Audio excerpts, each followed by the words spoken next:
San Diego State's Snapdragon Stadium opens this Saturday. And there is more to this than football and concerts at this gorgeous place. CBS 8's Abby Alford takes a look at the future of this Mission Valley development.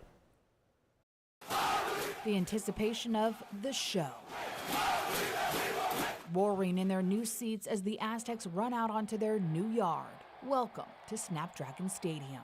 When someone comes to the stadium for the first time, I want them to feel an overwhelming sense of pride that San Diego State University now has its own, football stadium, an own home place to call home. San Diego State's Associate Vice President of the Mission Valley Development, Gina Jacobs, says that they broke ground 382 days ago. Since then, they demolished the former Qualcomm Stadium and built a 35,000 capacity stadium from the ground up.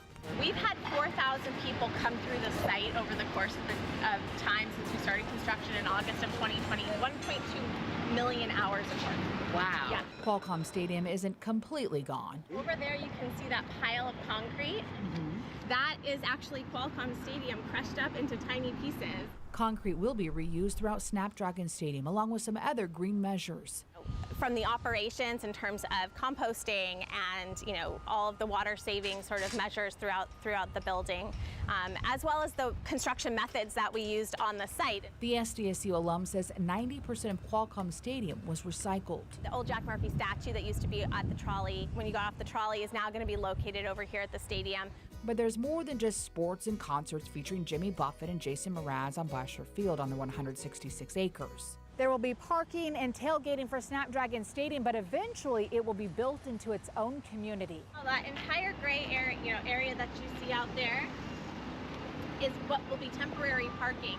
But in the future, that's where we'll have residential housing. Among the 4,600 residents that will include affordable housing, there will be a 400-room hotel and retail that could fit nearly 2 football fields. And there's some grass that's there right now, but those are future locations for Innovation District buildings. So for future research and lab and office buildings that will be located right there. Surrounding the 1.6 million square feet of technology and research space for SDSU students and faculty will be the second phase of this project that will have 80 acres of open space and a river park.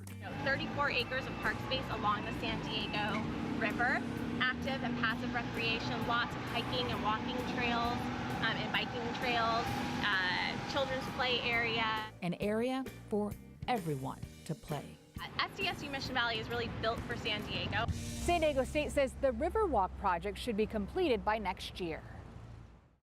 So cool. We talked so much about the stadium. Obviously, Yeah. September 3rd, the big day with nationally televised Saturday. football game. Yeah. But there's so much more to this area, this property, that's going Right. to totally revitalize that community. And what's amazing is there was already so much right around there. Right. You have all the shopping and all the housing and all of that. So they're all going to get a big boost from what's to come. I can't wait to see Yeah. that over the next year or two here.